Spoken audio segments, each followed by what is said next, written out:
ಇಲ್ಲಿ ರಾಯರ ದೇವಸ್ಥಾನಕ್ಕೆ ಹೋಗಿದ್ರೆ ಬೆಳಗ್ಗೆ ನನ್ನ ಫ್ರೆಂಡ್ ಬಂದು ಕರೆದ್ಲು, ನಮ್ಮ ದೇವಸ್ಥಾನಕ್ಕೆ ಹೋಗೋಣ ಬಾ ಅಂತೇಳಿ. ನಾನು ಮನೆ ಕೂಡ ಕ್ಲೀನ್ ಮಾಡಿರಲಿಲ್ಲ, ಸರಿ ಅಂತ ಹೇಳಿ ಆ ಕಸ ಗುಡಿಸಿ ನಾನು ರೆಡಿ ಆಗಿ ಹೊರಟೆ. ಬಂದು ಸಂಜೆಗೆ ಮನೆಯಲ್ಲಿ ದೀಪ ಹಚ್ಕೊಳ್ಳೋಣ ಅಂದ್ಬಿಟ್ಟು ದೇವ್ರ ಮನೆ ಇಷ್ಟು ಸಿಂಪಲಾಗಿ ದೇವ್ರಿಗೆ ಇಟ್ಟು ಪೂಜೆ ಮುಗಿಸ್ಕೊತಾ ಇದ್ದೀನಿ. ಅದೇನು ಅಷ್ಟೊಂದು ವಾಯ್ಸ್ ಓವರ್ ಏನು ಕೊಡಲಿಲ್ಲ.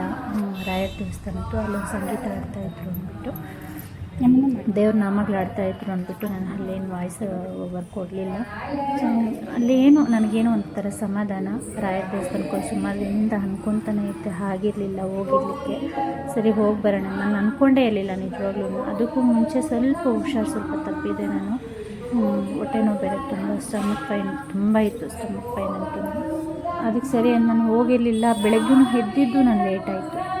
ಸರಿ ಅವರು ಬಂದ್ರಲ್ವಾ, ಹೋಗಿ ಬರೋಣ ಬಾ ಅಂತಂತೇಳಿ ಅಂದರು. ಹೋಗಿ ಬಂದ್ರಿ. ನೋಡಿರಿ, ಈ ಥರ ನಾನು ಡಿಸೈನ್ ಮಾಡಿದ್ದೀನಿ, ಅದರ ಹೂವು ಎಲ್ಲ ಬಾಡೋಗಿದೆ. ಇದನ್ನು ಎತ್ತಿ ನಾನು ಜಾಮೂನ್ ಮಾಡೋಣ ಅಂತ ಅಂದ್ಕೊತಾ ಇದ್ದೀನಿ. ಅದ್ರದ್ದು ಲಾಸ್ಟಲ್ಲಿ ಹೇಳ್ತೀನಿ. ನಾನು ಲಾಗ್ ಬಂದು ನಮ್ಮ ಮನೆಯವ್ರು ಜಾಮೂನ್ ಪ್ಯಾಕೆಟ್ ತೊಗೊಂಬಂದು ನನಗೆ ಜಾಮೂನ್ ಮಾಡಿಕೊಡು ಅಂತಂತ ಹೇಳಿದರು. ಚಿಕ್ಕ ಪ್ಯಾಕೆಟ್ ಹಾಕಿದ್ದೀನಿ. ಚಿಕ್ಕ ಪ್ಯಾಕೆಟ್ ಹಾಕಿ ಫಸ್ಟು ಸ್ವಲ್ಪ ಸ್ಮೂತ್ನೆಸ್ ಬರಲಿಕ್ಕೆ ನಾನು ಹಾಲು ಹಾಕ್ಕೊತೀನಿ. ಸ್ವಲ್ಪ ಕಾಯಿಸಿ ತಣ್ಣಗಿರೋ ಅಂಥ ಹಾಲು, ಸುಮಾರು ಒಂದು 1/4 ಗ್ಲಾಸ್ ಆಗೋಷ್ಟು ಮಾತ್ರ ಹಾಕ್ಕೊಂಡು, ಮಿಕ್ಕಿದ್ದೆಲ್ಲ ನಾನು ಸ್ವಲ್ಪ ನೀರು ಆ್ಯಡ್ ಮಾಡಿಕೊಂಡು ಕಲಿಸ್ಕೊಂಡು ಇಟ್ಕೊಂಡಿದ್ದೀನಿ. ತುಂಬ ನಾದಿ ಕಲಿಸ್ಬಾರ್ದು, ಸ್ಮೂತಾಗೆ ಕಲಿಸ್ಕೋಬೇಕು. ಲಾಸ್ಟ್ ಎಂಡಲ್ಲಿ ಸ್ವಲ್ಪ ತುಪ್ಪ ಹಾಕಿ ಅದನ್ನು ನೀಟಾಗಿ ಅಲ್ಲಿ ಸುತ್ತಮುತ್ತ ಇನ್ನೇನು ಉಳ್ಕೊಂಡಿದೆ ಅದನ್ನೆಲ್ಲ ಎತ್ಕೊತೀನಿ. ಮತ್ತು ಇಲ್ಲಿ ಶೇರ್ವ ಮಾಡೋಣ ಅಂತಂತೇಳಿ ಅದಕ್ಕೆ 2 ಗ್ಲಾಸ್ ಸಕ್ಕರೆ ಹಾಕ್ಕೊಂಡಿದ್ದೀನಿ, 4 ಲೋಟ ನೀರು ಇಟ್ಕೊಂಡಿದ್ದೀನಿ. 20 ನಿಮಿಷ ಕಾಯಿಸಿದ್ರೆ ಪಾಕ ಸಾಕು. 20 ನಿಮಿಷ ಯಾಕೆ ಅಂತ ಹೇಳ್ತಾ ಇದ್ದೀನಿ ಅಂದರೆ, ಅದು ಸ್ವಲ್ಪ ಅಂಟು ಬಂದರೆ ಸಾಕು. ಈಗ ಒಂದೆಳೆ ಪಾಕ ಅಂತ ಹೇಳ್ತಾರೆ, ಅಷ್ಟು ಬರೋದು ಬೇಡ. ಸುಮ್ಮನೆ ಸ್ವಲ್ಪ ಅಂಟು ಬಂದರೆ ಸಾಕು. ಅದಕ್ಕೆ ಒಂದು ಸ್ವಲ್ಪ ಏಲಕ್ಕಿ ಹಾಕ್ಕೊಂಡು ಇಳಿಸ್ಕೊಂಡ್ರೆ ಆಗುತ್ತೆ. ನಾನು ಫುಡ್ ಕಲರ್ ಇನ್ನೂ ನಾನು ಆ್ಯಡ್ ಮಾಡಲಿಲ್ಲ. ಕೆಲವೊಂದು ಕಡೆ ಫುಡ್ ಕಲರು ಯೂಸ್ ಮಾಡ್ತಾರೆ, ಈ ರೆಡ್ ಕಲರ್ ಅಂತ ಹೇಳ್ತಾರಲ್ಲ ಅದನ್ನು ಯೂಸ್ ಮಾಡ್ತಾರೆ. ಆ ಥರದ್ದೇನು ಯೂಸ್ ಮಾಡಲಿಲ್ಲ. ಮತ್ತು ನಾವು ಕಲಸಿ ಅದನ್ನು ಮುಚ್ಚಿಡಬೇಕು. ಹಿಟ್ಟನ್ನ ಯಾವುದೇ ಕಾರಣಕ್ಕೂ ಗಾಳಿಗೆ ಬಿಡಬಾರ್ದು. ಆ ಒಂದು ಕಾರಣಕ್ಕೆ ನೋಡಿ, ಈ ಥರ ಗೂಡಾಗಿ ಬರಬೇಕು. ಲಾಸ್ಟಲ್ಲಿ ನಮಗೆ ಕಾಣ್ತಾ ಇದೆಯಲ್ಲ ನಿಮಗೆ, ಆ ಥರ ಗೂಡಾಗಿ ಬಂದರೆ ಚೆನ್ನಾಗಿರುತ್ತೆ. ಆಲ್ರೆಡಿ ಈಗ 20 ನಿಮಿಷ ಆಗಿದೆ. ನಾನು ಏಲಕ್ಕಿ ಹಾಕ್ತಾಯಿದ್ದೀನಿ, ಚೆನ್ನಾಗಿ ಕುದೀತಾ ಇದೆ. ಇದು ಹಾಕ್ಕೊಂಡು ಪಕ್ಕಕ್ಕೆ ಇಳಿಸ್ಕೊಂಬಿಡ್ತೀನಿ ನಾನಿನ್ನು ಇದನ್ನು. ಅಂದರೆ ಜಾಮೂನು ನಾವು ಕರಿತೀರಲ್ವ, ಅದು ಬಂದು ನಮಗೆ ತುಂಬ ಏನು ಹೇಳ್ತಾರೆ, ತುಂಬ ಬಿಸಿ ಇರಬಾರ್ದು, ಬ್ರೌನ್ ಕಲರ್ ಬಂದರೆ ಸಾಕು. ಆದರೆ ಮೀಡಿಯಮ್ ಫ್ಲೇಮಲ್ಲಿ ಇಕ್ಕೋಬೇಕು. ನೋಡಿರಿ, ಅದನ್ನ ಮುಚ್ಚಿಡಬೇಕು. ನಾವು ಏನೇ ಕಾರಣ ಆಗಿರಲಿ, ಉಂಡೆ ಮಾಡಿದರೂ ಸಹ ಕೆಲವರು ಒದ್ದೆ ಬಟ್ಟೆ ಒಳಗಡೆ ಇಟ್ಕೊತಾರೆ. ನಾನು ಒದ್ದೆ ಬಟ್ಟೆನಲ್ಲಿ ಏನು ಇಡಲಿಲ್ಲ. ಒಂದು ಬೌಲಲ್ಲಿ ಹಾಕಿ ಆದಮೇಲೆ ಪ್ಲೇಟ್ ಮುಚ್ಚಿಬಿಡ್ತೀನಿ. ಎಷ್ಟು ನಾದಿದ್ರೆ ಕೂಡ ಕಾಣ್ತಾ ಇದೆ ಅಂದ್ಕೊತೀನಿ. ಇದು ಸ್ವಲ್ಪ ಸ್ಕಿಪ್ ಆಗಿದೆ, ಸ್ವಲ್ಪ ಅದು ಈ ಥರ ಬಂದಿದೆ. ಉಂಡೆಗಳೆಲ್ಲೂ ಓಡ್ಕೊಳ್ಳಲಿಲ್ಲ, ಜಾಮೂನ್ ಮಾತ್ರ. ನಾನು ಸ್ವಲ್ಪ ಕ್ವಾಂಟಿಟಿನಲ್ಲಿ ಮಾಡಿರೋದ್ರಿಂದ ಒಂದು ಹತ್ರ ಒಂದು 20-25 ಉಂಡೆ ಆಗಿರ್ಬೋದು ಅಂತ ನಾನು ಅಂದ್ಕೊತೀನಿ. ನಾನು ಹೆಣಿಸ್ಲಿಲ್ಲ ಅದನ್ನು. ಸರಿ, ಇದನ್ನು ಉಂಡೆ ಮಾಡಿ ನಾವು ಒಂದೊಂದೇ ಬಿಡಬೇಕು. ನಾನೇನು ಮಾಡಿದೆ, ಸರಿ ಎಲ್ಲ ಬೌಲೇ ಬಗ್ಗಿಸ್ಬಿಡೋಣ ಅಂಥೇಳಿ ಬಗ್ಗಿಸ್ಬಿಟ್ಟಿದ್ದೀನಿ.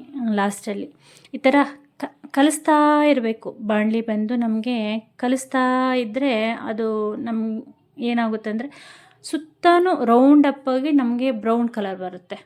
ಬಿಟ್ಬಿಟ್ರೆ ಒಂದೇ ಕಡೆ ಒಂದು ಕಡೆ ಕಪ್ಪಗಾಗೋದು, ಒಂದು ಕಡೆ ಸ್ವಲ್ಪ ಲೈಟ್ ವೆಯ್ಟ್ ಬ್ರೌನ್ ಆಗೋದು, ಈ ಥರ ಆಗುತ್ತೆ. ಆ ಥರ ಆಗಬಾರ್ದು. ನೀಟಾಗಿ ಎಲ್ಲನೂ ಒಂದೇ ಕಲರ್ ಬರೋ ಥರ ಒಂದು ನಾನು ಸ್ವಲ್ಪ ಲೈಟೆಸ್ಟ್ ಬ್ರೌನಾಗಿ ಬಂದಾಗ ಎತ್ಬಿಟ್ಟಿದ್ದೀನಿ. ಸ್ವಲ್ಪ ಬ್ಲ್ಯಾಕ್ ಬ್ರೌನ್ ಬರೋ ತನಕ ಇಟ್ಕೊಂಡಿದ್ದೀನಿ, ಡಾರ್ಕ್ ಬ್ರೌನ್ ಬರೋ ತನಕ. ಈ ಥರ ನಾವು ನೋಡಿ, ಈ ಥರ ಹುರ್ಕೊಂಡ್ರೆ ಜಾಮೂನು ಇದು ಬಂದು ನಮ್ಗೆ ಬಿಸಿ ಇರಬಾರ್ದು. ಪಾಕ ಬಿಸಿ ಇದ್ದರೆ ಉಂಡೆ ಬಿಸಿ ಇರಬಾರ್ದು, ಉಂಡೆ ಬಿಸಿ ಇದ್ದರೆ ಪಾಕ ಬಿಸಿ ಇರಬಾರ್ದು. ಅಂದರೆ ತುಂಬಾ ಬಿಸಿ ಇರಬಾರ್ದು ಜಾಮೂನು. ಉಗುರು ಬೆಚ್ಚಗಿದ್ರೆ ಸಾಕು. ಆ ಥರ ಹಾಕಿದ್ರೇ ಅಮ್ಮಮ್ಮ ಅಂದರೆ ಒಂದು 3 ಅವರ್ಗೂ ನೆಂದ್ಕೊಂಬಿಡುತ್ತೆ ನಮಗೆ ಜಾಮೂನ್ ಬಂದು. 3 ಅವರ್ ಆದರೂ ಬೇಕು. ಅದರೊಳಗಡೆ ಶೇರ್ವ ಹಿಡ್ಕೊಂಡು ಸಾಫ್ಟಾಗಿ ಒಳಗಡೆ ಜ್ಯೂಸಿ ಆಗಿದ್ದರೆ ಆಹಾ, ತಿನ್ನಲಿಕ್ಕೆ ಏನಿರುತ್ತೆ ಗೊತ್ತಾ. ಆದರೆ ಸಕ್ಕರೆ ಪ್ರಮಾಣ ಕಮ್ಮಿ ಮಾಡಿ ಬಳಸಬೇಕು ಅಂತ ಹೇಳ್ತಾರೆ. ನಮ್ಮ ಮನೇಲಂತೂ ನಮ್ಮ ಯಜಮಾನ್ರನ್ನ ಅವಾಯ್ಡ್ ಮಾಡಲಿಕ್ಕೇ ಆಗಲ್ಲ. ಇದ್ರ ಜೊತೆಗೆ ನಾನು ಚಟ್ನಿ ಬೇರೆ ರುಬ್ಕೊಂಡಿದ್ದೀನಿ. ಅದು ಸಾರು ಮಾಡಲಿಕ್ಕೆ ಇನ್ನೊಂದು ಟೈಮ್ಗೆ ಏನು ಮಾಡೋದು ಅಂತಂತೇಳಿ ಬೆಳಗ್ಗೆ ನಾನು ದೇವಸ್ಥಾನಕ್ಕೆ ಹೋಗಿದ್ನಲ್ಲ, ಬೇಗ ಬೇಗ ಒಂದೆರಡು ಇಡ್ಲಿ ತರಿಸಿ ತಿಂದ್ಬಿಟ್ಟು ಹೋಗಿದ್ದು. ನಾನು ಬೆಳಗ್ಗೆ ಏನೂ ಮಾಡಿರಲಿಲ್ಲ ತಿಂಡಿ ನಾನು. ಸರಿ ಅಂದ್ಬಿಟ್ಟು ಹೋಗಿ, ಅದು ನನಗೇನಂದರೆ 24 ಕಿಲೋಮೀಟ್ರ್ ಬರುತ್ತೆ ನನಗೆ. ನಾವು ಇವಾಗ ದೇವಸ್ಥಾನಕ್ಕೆ ಹೋಗ್ಬೇಕಂದ್ರೆ 24 ಕಿಲೋಮೀಟ್ರ್ ಬರುತ್ತೆ. ಆ ಒಂದು ಕಾರಣಕ್ಕೆ ಸರಿ ಅಂದ್ಬಿಟ್ಟು ಹೊರಟ್ಬಿಟ್ರಿ ನಾನು ನನ್ನ ಮಗ. ಅವ್ನು ಬಸ್ ಸ್ಟ್ಯಾಂಡಿಗೆ ಬಂದು ಆಮೇಲೆ ಬರಲ್ಲ ಅಂತಂದ ನನ್ನ ಮಗ. ಸರಿ, ನಾನು ನನ್ನ ಫ್ರೆಂಡ್ ಇಬ್ಬರೇ ಹೊರಟ್ರಿ ದೇವಸ್ಥಾನಕ್ಕೆ, ಹೊಸೂರಿಗೆ. ಬರ್ತಾ ಅಲ್ಲಿ ಸ್ವಲ್ಪ ಶಾಪಿಂಗ್ ಅದು ಇದು ಇತ್ತು. ಅಂದರೆ ಶಾಪಿಂಗ್ ಅಂದರೆ ಹೆವಿ ಶಾಪಿಂಗ್ ಏನಿಲ್ಲ, ಬೆಟ್ಟದ ನೆಲ್ಲಿಕಾಯಿ ಅದು ಇದು ಸ್ವಲ್ಪ ತೊಗೊಳೋದಿತ್ತು. ಅಲ್ಲಿ ಹೋದರೆ ಏನೋ ಒಂದು ತೊಗೊಂಡು ಬರೋದಂತೂ ಇದ್ದೇ ಇರುತ್ತೆ. ಸರಿ, ನಾನು ನಿಮಗೆ ಒಂದು ನಾನೇ ಮಾಡಿರೋದು ಅಂದರೆ ವಿಡಿಯೋ ನಾನು ಸ್ಟಾರ್ಟ್ ಮಾಡಲಿಕ್ಕೂ ಮುಂಚೆ ಇದು ಮಾಡಿರೋದು. ಒಂದು ವಾಟ್ರ್ ಬಾಟ್ಲಲ್ಲಿ ಮಾಡೋಣ ಅಂತ ಅಂದ್ಕೊಂಡು ಮಾಡಿರೋದು, ಹೇಳ್ತೀನಿ ಲಾಸ್ಟಲ್ಲಿ ಅದು. ಇದು ಬಂದು ಚಟ್ನಿಗೆ ಕಾಯಿ ತುರಿ, ಟೊಮೊಟೊ, ಕರಿಬೇವು, ಜೀರಿಗೆ ಮತ್ತು ಹುಣಸೆ ಹಣ್ಣು, ಬೆಳ್ಳುಳ್ಳಿ ಎಲ್ಲನೂ ಇಟ್ಕೊಳೋದು. ಎಲ್ಲ ಇಟ್ಕೊಂಡು ಎಲ್ಲನೂ ಹುರ್ಕೋಬೇಕು ನಾವು. ಎಲ್ಲನೂ ಹುರ್ಕೊಂಡು, ಈಗ ತುಂಬ ಜ್ವರ ಬಂದುಬಿಟ್ಟಿದ್ರೆ, ತೀರಾ ಹುಷಾರಿಲ್ಲ ಅಂದರೆ, ಬಾಯಿ ಕೆಟ್ಟೋಗಿದೆ ಅಂದರೆ ಈ ಚಟ್ನಿ ತುಂಬ ಅಂದರೆ ತುಂಬ ಉಪಯೋಗ ಆಗುತ್ತೆ. ಟೇಸ್ಟು ಚೆನ್ನಾಗಿರುತ್ತೆ. ಒಣಮೆಣ್ಸಿನ್ಕಾಯಿ, ಹುಣಸೆಹಣ್ಣು ಎಲ್ಲ ಹಾಕ್ಕೊಂಡು ಸ್ವಲ್ಪ ಎಣ್ಣೆ ಹಾಕ್ಕೊಂಡು ಹುರ್ಕೊಬೇಕು. ಹುರ್ಕೊಂಡು ಇದನ್ನು ರುಬ್ಕೊಂಡು ಆಗಲೇ ಫಸ್ಟೇ ತೋರಿಸಿದ್ದೀನಿ ನಿಮಗೆ. ಆ ಥರ ಚಟ್ನಿ ಮಾಡಿಕೊಂಡ್ರೆ ತುಂಬ ತುಂಬ ತುಂಬ ಅನ್ನಕ್ಕಾಗಲಿ, ಮುದ್ದೆಗಾಗಲಿ, ರೊಟ್ಟಿಗೂ ಆಗುತ್ತೆ, ಮತ್ತು ಪ್ರತಿ ಒಂದಕ್ಕೂ ಆಗುತ್ತೆ ಇದು. ಈ ಥರ ಮಾಡಿಕೊಂಡು ನಾನೇನು ಮಾಡಿದೆ ಅಂದರೆ, ನಿಮ್ಗೆ ಹೇಳಿದ್ನಲ್ಲ ವೀಡಿಯೋ ಮಾಡೋಕ್ಕೂ ಮುಂಚೆ ನಂದು ಈಗ ಫಿಲ್ಟ್ರ್ ನೀರು ತರ್ತಿರಲ್ಲ ವಾಟ್ರ್ ಬಾಟ್ಲು, ಆ ಥರ ವಾಟ್ರ್ ಬಾಟ್ಲಲ್ಲಿ ಸರಿ ಒಂದು ಕ್ಯಾನಲ್ಲಿ ನಾನು ಏನಾದರೂ ಮಾಡಬೇಕು. ನನಗಾಗ ಮನೆಯಲ್ಲಿ ಟೈಮ್ ಪಾಸ್ ಆಗ್ತಾ ಇರಲಿಲ್ಲ, ಏನೋ ಒಂದು ಮಾಡಬೇಕು ಅನ್ನೋದು ನನ್ನ ತಲೆಯಲ್ಲಿತ್ತು. ಆಗ ಮನೆಯಲ್ಲೇ ಇರೋ ಬಜೆಟಲ್ಲೇ ಸ್ವಲ್ಪ ಅಂದವಾಗಿ ಇಟ್ಕೋಬೇಕು ಅನ್ನೋದು ಸ್ವಲ್ಪ ನಾನು ಕ್ರಿಯೇಟಿವಿಟಿ ಮಾಡ್ಕೊಬೇಕು ಅಂತ ಅನಿಸ್ತು. ಸರಿ, ಅದನ್ನೇನು ಮಾಡಿದೆ ಅಂದರೆ ಪೈಂಟ್ ಮಾಡಿಕೊಂಡೆ. ಆ ಬಾಟ್ಲಿಗೆ ಪೈಂಟ್ ಮಾಡಿ ಅದು ಸ್ವಲ್ಪ ಮಣ್ಣು ತುಂಬಿ ನಾನು ಸ್ವಲ್ಪ ಗ್ರಾನೈಟ್ ಕಲ್ಲು ರೌಂಡಾಗಿ ಕಟ್ ಮಾಡಿಸಿಟ್ಟಿದ್ದೆ. ಮುದ್ದೆ ಏನಾದರೂ ತಳಿಸ್ಲಿಕ್ಕೆ ಇಲ್ಲ ಚಪಾತಿ ಏನಾದ್ರು ತೀಡ್ಲಿಕ್ಕೆ ಆಗುತ್ತೆ ಅಂತ. ಅದು ನಾನು ಒಂದು 3-4 ಗ್ರಾನೈಟ್ ಕಲ್ಲಲ್ಲಿ ರೌಂಡಾಗಿ ಕಟ್ ಮಾಡಿ ಇಡಿಸಿದ್ನಲ್ಲ, ಅದನ್ನೇನು ಮಾಡಿದೆ ಅಂದರೆ ಜಾಮೂನ್ ನೋಡಿ ಈ ಥರ ಬಂದಿದೆ. ಜ್ಯೂಸಿಯಾಗಂತೂ ತಿಂತಾಯಿದ್ರೆ ಅಲ್ಟಿಮೇಟಾಗಿತ್ತು. ಎಷ್ಟು ಚೆನ್ನಾಗಿತ್ತಂದರೆ ಇನ್ನಷ್ಟು ತಿನ್ನಬೇಕು ಅನ್ನೋಷ್ಟು ಚೆನ್ನಾಗಿತ್ತು. ನಿಮಗಿಲ್ಲಿ ಕಾಣ್ತಾ ಇರ್ಬೋದು. ಆಹಾ, ಒಳಗಡೆ ನೋಡಿದ್ರೆ ಜ್ಯೂಸಿಯಾಗಿ ಎಷ್ಟು ಚೆನ್ನಾಗಿ ಕಾಣ್ತಾ ಇದೆ ಅಂತ. ಅದಕ್ಕೆ ಇದನ್ನೇನು ಮಾಡಿದೆ ಅಂದರೆ ನೋಡಿ, ನಾನೇ ಹಾಕಿರೋ ಶಂಕು ಹೂವು ಮತ್ತು ಮನೆಯಲ್ಲಿ ಸ್ವಲ್ಪ ಚಾಮಂತಿ ಇತ್ತು. ಮೇಲೆ ನಾನು ಮೀನಿನ ಸಾರು ಮಾಡಲಿಕ್ಕೆ ಅಂತ ಒಂದು ಮಡಿಕೆ ಇಟ್ಕೊಂಡಿದ್ದೆ, ಅದು ಹೊಡೆದೋಗಿತ್ತು. ಅದಕ್ಕೂ ಸ್ವಲ್ಪ ಪೈಂಟ್ ಮಾಡಿ ಅದಕ್ಕೆ ಇನ್ನೂ ಸ್ವಲ್ಪ ಡೆಕೋರೇಷನ್ ಮಾಡೋದಿದೆ. ಅಂದರೆ ನಾನು ಅದನ್ನು ಮಾಡಿದಾಗ ನಾನೊಂದು ವಿಡಿಯೋ ಮಾಡಿ ಹಾಕ್ತೀನಿ ನಿಮಗೆ. ಇವಾಗ ಸ್ವಲ್ಪ ಗ್ರೀನ್ ಕಲರ್ ಒಂದು ಪೈಂಟ್ ಮಾತ್ರ ಮಾಡಿ ಅದ್ರ ಮೇಲೆ ಒಂದು ಆ ಡಬ್ಬ ಒಳಗಡೆ ಮಣ್ಣು ತುಂಬಿ ಅದ್ರ ಮೇಲೆ ಗ್ರಾನೈಟ್ ಕಲ್ಲು ಕೂರಿಸಿ, ನಂದು ವೇಸ್ಟೇಜ್ದು ವೇಲೊಂದಿತ್ತು, ನೆಟ್ ವೇಲು, ಅದೊಂದು ಹಾಕಿ ಅದ್ರ ಮೇಲೆ ಪ್ಲಾಸ್ಟಿಕ್ ಹೂವು ಒಂದು ಸುತ್ತಿ ಅದ್ರ ಮೇಲೆ ಒಂದು ಇದಕ್ಕೆ ಡೆಕೋರೇಟ್ ಮಾಡಿದ್ದೀನಿ. ನೋಡಿ ಈ ಥರ ಮಾಡಿದ್ದೀನಿ ನಾನೆಲ್ಲ ಕಿತ್ಕೊಂಡು.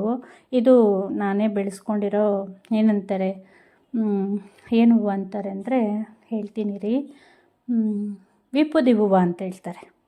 ಅದು ಡ್ರಮ್ಮಲ್ಲಿ ನಾನು ಹಾಕಿದ್ದೆ. ಅದು ನೋಡಿ ಈ ಥರ ಚಾಮಂತಿ ಎಲ್ಲ ಉದುರಿಸ್ಕೊಂಡು ಇದನ್ನೆಲ್ಲ ಸುತ್ತ ಡೆಕೋರೇಷನ್ ಮಾಡಿಕೊಂಡು, ಆ ಸುತ್ತ ಒಂದು ಲೇಯರು ಶಂಕು ಹೂವು ಅದು ಇಟ್ಕೊಂಡು ಅದ್ರ ಮಧ್ಯದಲ್ಲಿ ಅಂದರೆ ಮನೆಯಲ್ಲಿ ಸೆಂಟ್ರಲ್ಲಿ ಇಟ್ಟಿದ್ದೀನಿ. ತುಂಬ ಚೆನ್ನಾಗಿ ಅಟ್ರಾಕ್ಟಿವ್ ಇರುತ್ತೆ ಅನ್ನೋದು ನನ್ನ ಅನಿಸಿಕೆಯಿಂದ ನಾನು ಮಾಡಿದ್ದೀನಿ. ನೋಡಿ ಈ ಥರ. ಇದು ಹೇಗಿತ್ತು ಅಂತ ನನ್ನ ಕಮೆಂಟಲ್ಲಿ ತಿಳಿಸ್ರಿ. ನಿಮ್ಗೆ ಏನಾದರೂ ಇಷ್ಟ ಆಯಿತು ಅಂತಂದರೆ ಶೇರ್ ಮಾಡಿರಿ, ಒಬ್ಬರಿಗೆ ಶೇರ್ ಮಾಡಿ, ಕಮೆಂಟ್ ಮಾಡಿ ಹೇಗಿತ್ತು ಅಂತ, ಲೈಕ್ ಮಾಡಿ ಹೇಗಿತ್ತು ಅಂತ ನನಗೂ ಕಮೆಂಟಲ್ಲಿ ತಿಳಿಸಿ. ಈ ಥರ ಎಲ್ಲದು ಮಾಡ್ಕೊಳೋದು ನನಗೇನೋ ಅದೊಂದು ಹಾಬಿ. ಮನೆಯಲ್ಲಿ ಏನಾದರೂ ಒಂದು ಕ್ರಿಯೇಟಿವಿಟಿ ಮಾಡ್ತಾ ಇರಬೇಕು, ಒಂದು ಅಂದವಾಗಿ ಇಟ್ಕೋಬೇಕು, ಒಂದು ಡೆಕೋರೇಟಿವ್ ಆಗಿ ಇಟ್ಕೋಬೇಕು, ಮನೆ ನೋಡ್ತಾರೆ ಏನೋ ಒಂದು ಪಾಸಿಟಿವ್ ಎನರ್ಜಿ ಬರಬೇಕು ಅನ್ನೋದು ನನ್ನಲ್ಲಿ ತುಂಬ ಥಿಂಕಿಂಗ್ ಇರೋದು. ತುಂಬ ನನಗೆ ಇದು ಏನೋ ಒಂದು ಮಾಡ್ತಾ ಇರಬೇಕು. ಆದರೆ ಮಕ್ಕಳಿದ್ದಾಗ ಮಾತ್ರ ಅದು ಆಗದಿರೋ ಕೆಲಸ ನನಗೆ. ಅವರಿದ್ದಾಗ ಪಾಪ ಹಾಸ್ಟ್ಲಿಂದ ಬಂದು ಅವ್ರಿಗೆ ದಿನಾಗ್ಲೂ ಏನಾದರೂ ಒಂದು ಮಾಡಿಕೊಡೋದೇ ಒಂದು ಕೆಲಸ ಆಗಿರುತ್ತೆ. ನೋಡಿ ಈ ಥರ ಮಾಡಿದ್ದೀನಿ. ಇದು ಡ್ರಮ್ದು ಅಂದರೆ ನೀರು ಕ್ಯಾನ್ದು ಅದ್ರ ಮೇಲೆ ಒಂದು ಗ್ರಾನೈಟ್ ಇಟ್ಟಿದ್ದೀನಿ. ಅದರ ಮೇಲೆ ಒಂದು ವೇಲ್ ಹಾಕ್ಕೊಂಡಿದ್ದೀನಿ, ಸಣ್ಣದಾಗಿ ಪ್ಲಾಸ್ಟಿಕ್ ಹೂವು ಸುತ್ತಿಟ್ಟಿದ್ದೀನಿ ಇದಕ್ಕೆ ಸುತ್ತನೂ. ಅದ್ರ ಮೇಲೆ ಒಂದು ಮಡಕೆ ಕುತ್ತರಿಸಿದ್ದೀನಿ. ಹೇಳಿದ್ನಲ್ಲ ಮೀನು ಸಾರು ಮಾಡಲಿಕ್ಕೆ ಅಂತ ಒಂದು ಮಡಕೆ ತಂದಿದ್ದೆ. ಸುಮಾರು ಮಡಿಕೆಗಳಲ್ಲಿ ಅಡುಗೆ ಮಾಡ್ತೀನಿ ನಾನು, ಒಡೆದೋಗಿರೋನೆಲ್ಲ ನಾನು ಬಿಸಾಡಲ್ಲ. ಮತ್ತು ಲಾಸ್ಟಲ್ಲಿ ಏನಾಯಿತು ಅಂದರೆ ನಾನು ಈ ಥರ ಕಾಣಿಸುತ್ತೆ ಡೆಕೋರೇಟರ್ ಹೂವು. ಇದು ನಮ್ಮ ಮನೆಯಲ್ಲಿ ನಾನು ಯಾವುದೋ ಒಂದು ವೀಡಿಯೋನಲ್ಲಿ ನೋಡಿರೋದು. ಇದನ್ನು ಸೇವ್ ಮಾಡೋ ದುಡ್ಡನ್ನ ಈ ಥರ ನಾನು ಸ್ಕೂಲ್ ಫೀಸ್ಗಾಗುತ್ತೆ ಅನ್ನೋ ಒಂದೇ ಒಂದು ಕಾರಣಕ್ಕೆ ನಾನು ಈ ಥರ ಸೇವ್ ಮಾಡಿದ್ದೀನಿ ಅಮೌಂಟು. ಇದು ಟೋಟಲ್ ಎಷ್ಟಾಗಿತ್ತು ಅಂದರೆ ನನಗೆ 39,000 ಏನಾಗಿತ್ತು. ಇನ್ನೂ ತುಂಬಬೇಕಾಗಿತ್ತೇನೋ ಅನಿಸುತ್ತೆ.